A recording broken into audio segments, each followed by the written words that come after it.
ChatGPT Plus is free for college students through May. Here's the thing. You've got a lot to do between now and then. Studying for finals, writing papers, trying to keep your life on track, and ChatGPT can help with all of it. It can quiz you for your econ exam, make a study guide from your French notes, plan out your meals and study breaks. It can get really specific on how you like to learn. It can even help you come up with ways to stop procrastinating. So from now until summer break, take advantage of all the ways ChatGPT can make your life easier. Restrictions apply.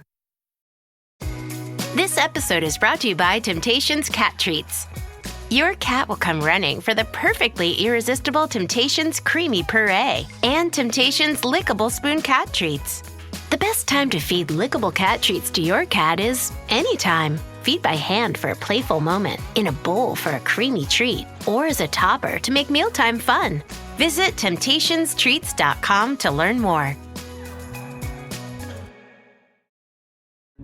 To stay up to date on all the news that you need to know, there's no better place than right here on the DSR Network.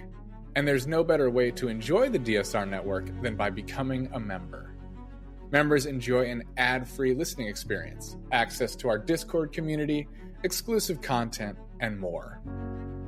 Use code DSR2025 for a 40% off discount on sign-up at thedsrnetwork.com/buy. That's code DSR2025 at thedsrnetwork.com/buy. Thank you, and enjoy the show.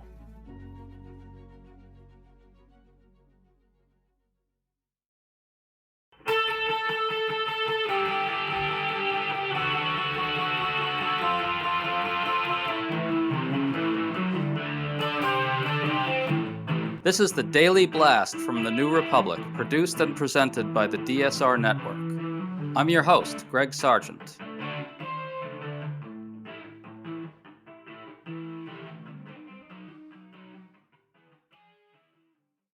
MAGA personalities are very, very unhappy about the new Pope. Right after the news broke that Robert Francis Prevost was elected as Pope of the Roman Catholic Church, the internet produced lots of evidence that he has promoted articles critical of J.D. Vance and Donald Trump, and even expressed sympathy for George Floyd. That prompted MAGA figures to erupt in anger, attacking the new Pope as anti-Trump, pro-open borders, a Marxist, and soft on thugs and drug dealers. All this is fraught territory for people with godless upbringings like myself, so we figured we'd talk it through with someone who was both raised in the Catholic Church and is an excellent political theorist. Matt McManus regularly wrestles with the intellectual roots of today's right wing, including in his excellent 2023 book, The Political Right and Equality. Matt, it's great to have you on, man. Yeah, it's a real pleasure to be here. So the first American Pope has taken the name Pope Leo XIV. He has apparently shared a number of articles critical of J.D. Vance, in particular, one that said Vance was wrong in claiming that Catholic teachings support the MAGA worldview and agenda. The Pope also shared an article criticizing Trump's hostility to immigrants and shared a tweet about the need to pray for George Floyd. Matt, what do we know about this new Pope's views and how do they fit into Catholic teaching more generally? Well, I'm sure we're going to learn a lot more about the new Pope's views over the next couple of days as people scour everything he's ever written and everything that he's ever said. But the choice of the name Leo is itself significant. Pope Leo was widely regarded as the people's pope or the workers' pope because he's one of the founders of Catholic social teaching. Now, to be clear, the OG Pope Leo was by no means a socialist or a Marxist, the way that, say, Laura Loomer is trying to imply that the current Pope Leo is a Marxist. But he did stress that there were significant problems with capitalism that led to the emergence of things like atheistic socialism and atheistic Marxism, and called for a conciliation between workers and capitalists that would favor the workers, or at least better their conditions. So I think that in itself is telling about the kind of direction that he's planning on going in. But if you look at some of the stuff he said over the past couple of years, he's very clearly pro-immigrant. Back in 2015, he stated that he was opposed to the death penalty. He spent a long time in Peru, by all accounts, living in quite modest circumstances and demonstrating an unusual level of concern for the poor. So that's all a positive sign. Well, MAGA is not happy about any of it. Charlie Kirk accused the Pope of, quote, retweeting George Floyd propaganda. Laura Loomer erupted over the idea that the Pope seemed to endorse the need to pray for Floyd, calling him a career criminal and drug addict. MAGA figure Sean Davis called the Pope anti-Trump and pro-open borders. And listen to this from MAGA influencer Jack Prosobiec. What I'm seeing from his social media does not bode well for Trump supporters, because we're seeing things here where he's attacking J.D. Vance, and not years ago, very recently, promoting anti-Trump and anti-Bukele articles regarding the deportations of criminal illegals to the United States. He was attacking that less than 3 weeks ago. We even see him posting anti-Trump articles from when Trump first ran for office. I'm not going to mince words, folks. I'm not going to mince words. This is not the election that conservatives wanted. God save the church. So the problem with the Pope is apparently that he doesn't hate criminal illegals enough and attacks the idea of states having borders. Matt, I don't claim to know that much about Catholic teaching, but it sure seems like these MAGA types don't know much about it either.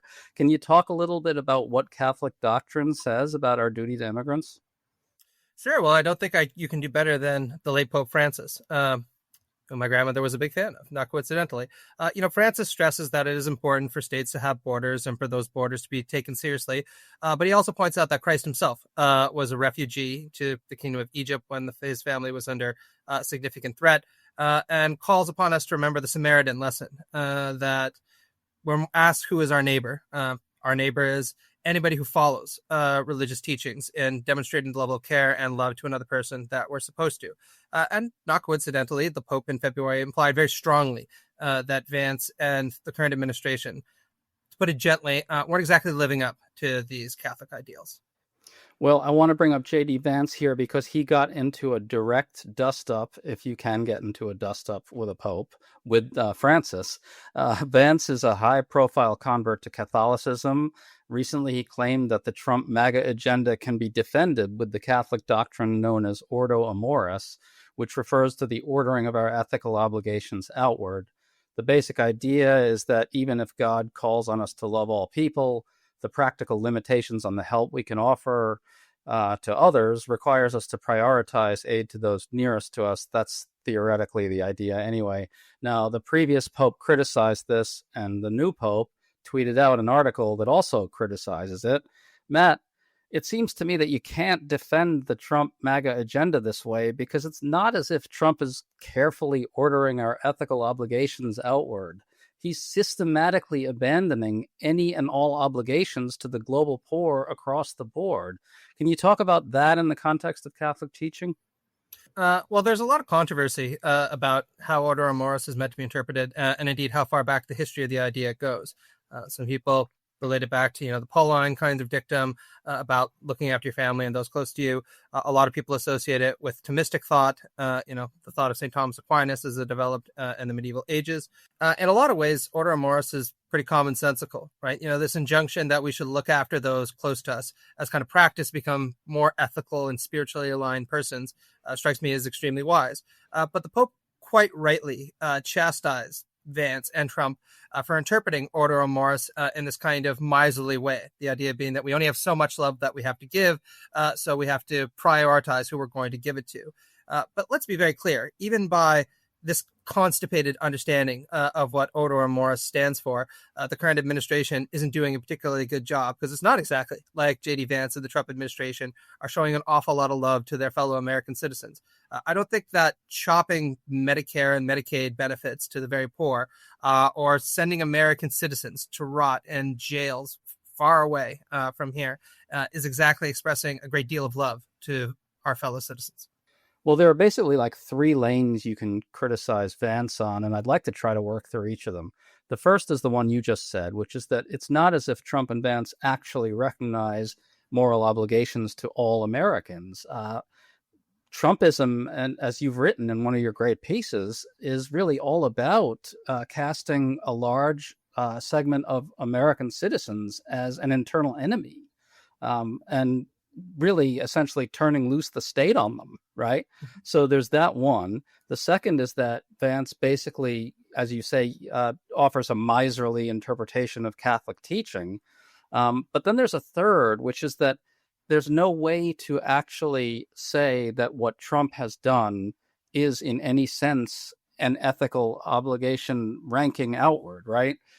He's suspended all refugee admissions. He's ending protected status in the U.S. for hundreds of thousands of immigrants facing disasters in their home country, trying to deport millions who are not serious or violent criminals. They're absolutely slaughtering foreign aid, creating deaths abroad, humanitarian horrors. Is there any way to describe that as a concentric ranking of obligations outwards? It's a forswearing of ethical obligations entirely. That's MAGA. Yeah, absolutely. I mean, there's always a way of defending anything, right? There are people who've defended Nazism, fascism, you name it, over the course of history, Marxist authoritarianism.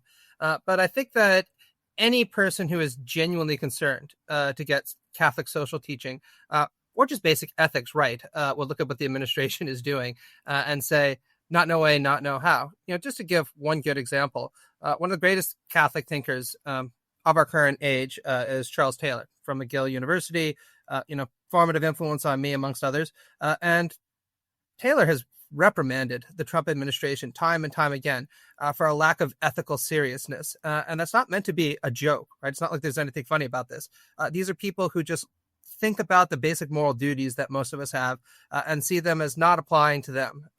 And I think that any person who is concerned to be a good person, let alone a good Christian, should take a pause and think about whether or not it's right to support this administration, given all that. Okay, I want to talk about what Pope Francis said about Vance in the context of the parable of the Good Samaritan. In his letter criticizing Vance's Ordo Amoris statement, Francis questioned the whole ethical schema by saying that an extended meditation on the parable of the Good Samaritan will undermine what Vance was saying. Now, what I took from that, and again, I was raised godlessly, and I don't claim to have a lot of knowledge of this topic, but what I took from what Francis was saying is that the good Christian attempts kind of through reflection to expand his or her appreciation of the situation of others to kind of ever more distant and far away rings of strangers and others, right? Because of the dignity of every human person. Can you talk about that? Is that an interpretation of the parable of the Good Samaritan that's fair? And doesn't it cut pretty strongly against MAGA generally and against Vance's theology particularly? Oh God, yes. To coin a kind of bad pun there, right? So the parable of the Good Samaritan is taught to every Christian child from a very young age. I think I got my first crack at it when I was 4 or 5 or something, when they gave me one of those kids' books on the Bible. And the basic injunction there is, look, someone is attacked on a road and several of his own countrymen basically walk by and don't want anything to do with them. And then the Samaritan comes and sees that this person needs help, helps him out. And the lesson is, according to Christ, when you're asked, who is my neighbor? The answer is anyone who acts like your neighbor. And you're supposed to act like everyone's neighbor, if at all possible, right? Now, again, that does not mean that you're supposed to be so self-denying that you don't look after yourself, or you don't look after your family, or you don't look after your kids, or whatever it happens to be, because you're so busy sending money to someone else's kids. It's kind of Miss Jelly Belly attitude, like we find in Charles Dickens. But it suggests that what we're supposed to do is, again, not be miserly in our love and in our generosity, but instead use those who are proximate to us and our ethical relationships to them to cultivate a richer kind of love that then flows outwards like a river, to invoke a metaphor that's often used, and becomes richer and more developed over time. And again, can't really see very much with that with MAGA, which seems to be trying to restrain or constrain how many people we're supposed to care about a little more every day. Right. Isn't the basic concept that you're supposed to, through meditation and reflection, try to appreciate the situation, the plight, the humanity of people on ever more distant rings of these concentric circles? Isn't that the concept? Yeah, that's exactly right. So, you have kids, you have a wife, you have a family, interacting with them every day is very important, and treating them well is exceptionally important. But you're also supposed to start to think, well, there are other people and other children and other families all around the world that are an awful lot like mine and are equal to mine, and certainly in the eyes of God, maybe I should be concerned about them. And you're supposed to cultivate in yourself the spiritual and emotional attitude that enables you to love more effectively. And for that matter, also your social and physical capabilities to love people more effectively. Well, let's close this out by talking about post-liberalism more broadly, which you write wonderfully about. Matt, I thank you for all your work on that stuff. I have learned so much from it, I can't tell you. I recommend it to people. So what would the post-liberals say in response to us? Obviously, there's a heavy Catholic component to a lot of the post-liberal thinkers. What would they respond to our characterization of MAGA and the inapplicability of Catholic doctrine to it?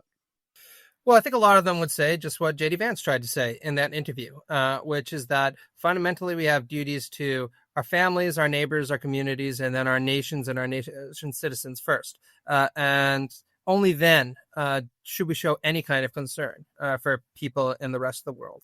I think what's wrong with that argument is if you actually look at this administration, again, it's very clear that they don't particularly care about the poorest American citizens, and they definitely don't give a damn about other people in the rest of the world.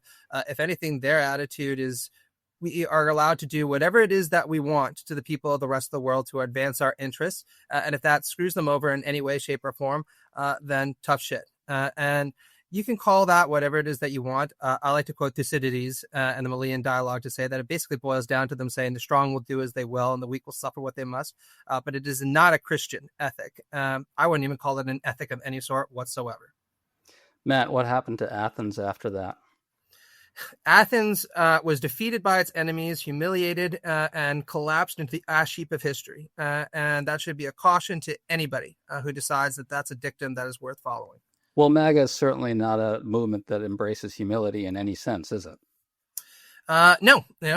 I think that if you were to say anything about Trump, humility would be very far down the list of the few virtues that he happens to have. And Trumpism as well. I just want to make a point about this, which is that MAGA and Trumpism thrives. It gets its energy, its spiritual energy, if that's the right term for it, from meanness to the outsider, hostility to the outsider, demonization of the outsider.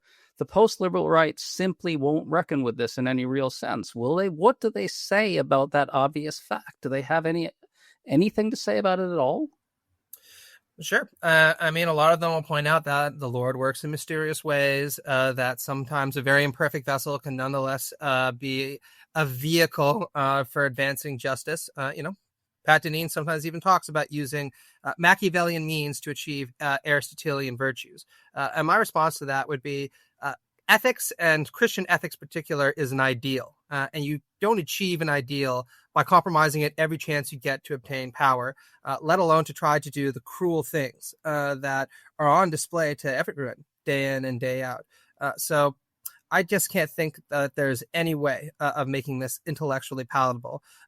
Even if it is something that is deeply desired by a lot of people on the Christian right, who, again, seem much more concerned with worshiping America than with worshiping anything that actually looks recognizably like the Christian God, as far as I'm concerned. Well, MAGA America, anyway, that's the topic of worship. Yeah, exactly. Dave Bentley Hart put this very well, right, where he said that for a lot of people on the Christian life, right, what they're concerned with and what they worship is America first, or at least their own understanding of it, America tomorrow and America forever. And you can say whatever it is that you want about this, but it is not an ethically demanding outlook.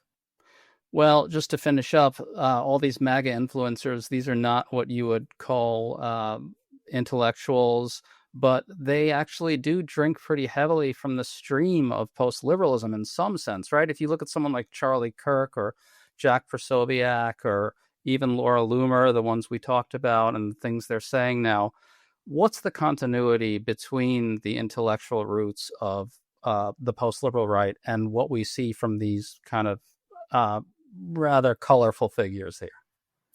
I think that the core continuity is this connection that they draw between their understanding of Christianity and nationalism and American nationalism in particular. Now, again, I want to be clear. Some of the more intellectually refined post-liberals have a different idea of where they think the administration should go than maybe the people in the administration themselves. But that is not stopping them from getting behind and offering a theological and a philosophical gloss on these really contemptuous policies. And that's picked up by a lot of the people who are downstream of the more intellectually rarefied ends of this movement. That's why you see people like Charlie Kirk or Chris Rufo echoing, or J.D. Vance, a lot of these kind of post-liberal ideas. And that's why I think we need to take this movement seriously, but very critically, because it's had a very negative effect on justice in this country.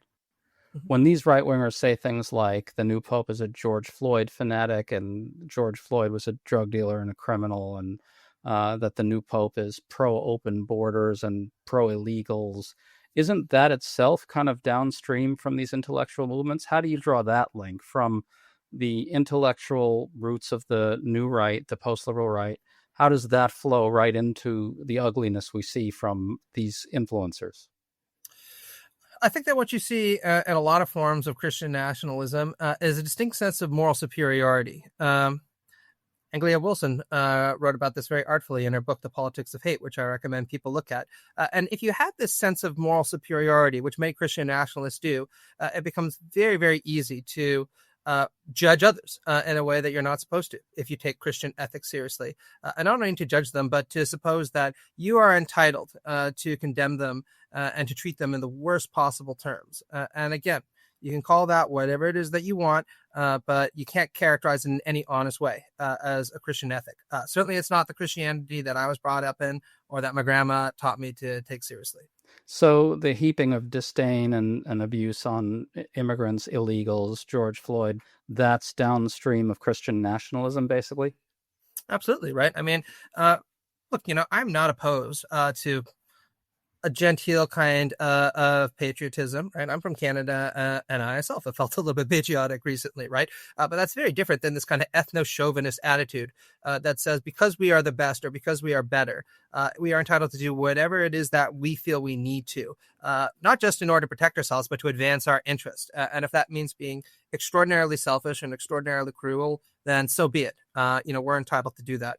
Well, to go back to that Millian doctrine, we've seen time and time again where that leads a country, and it is never to a good place. Matt McManus, thank you so much for coming on. I recommend Matt's books to all of you and his articles. Like I said, I've learned a ton from them. Thanks so much for coming on, Matt. Yeah, thanks, buddy. Let's do it again sometime. You've been listening to The Daily Blast with me, your host, Greg Sargent. The Daily Blast is a New Republic podcast and is produced by Riley Fessler and the DSR Network.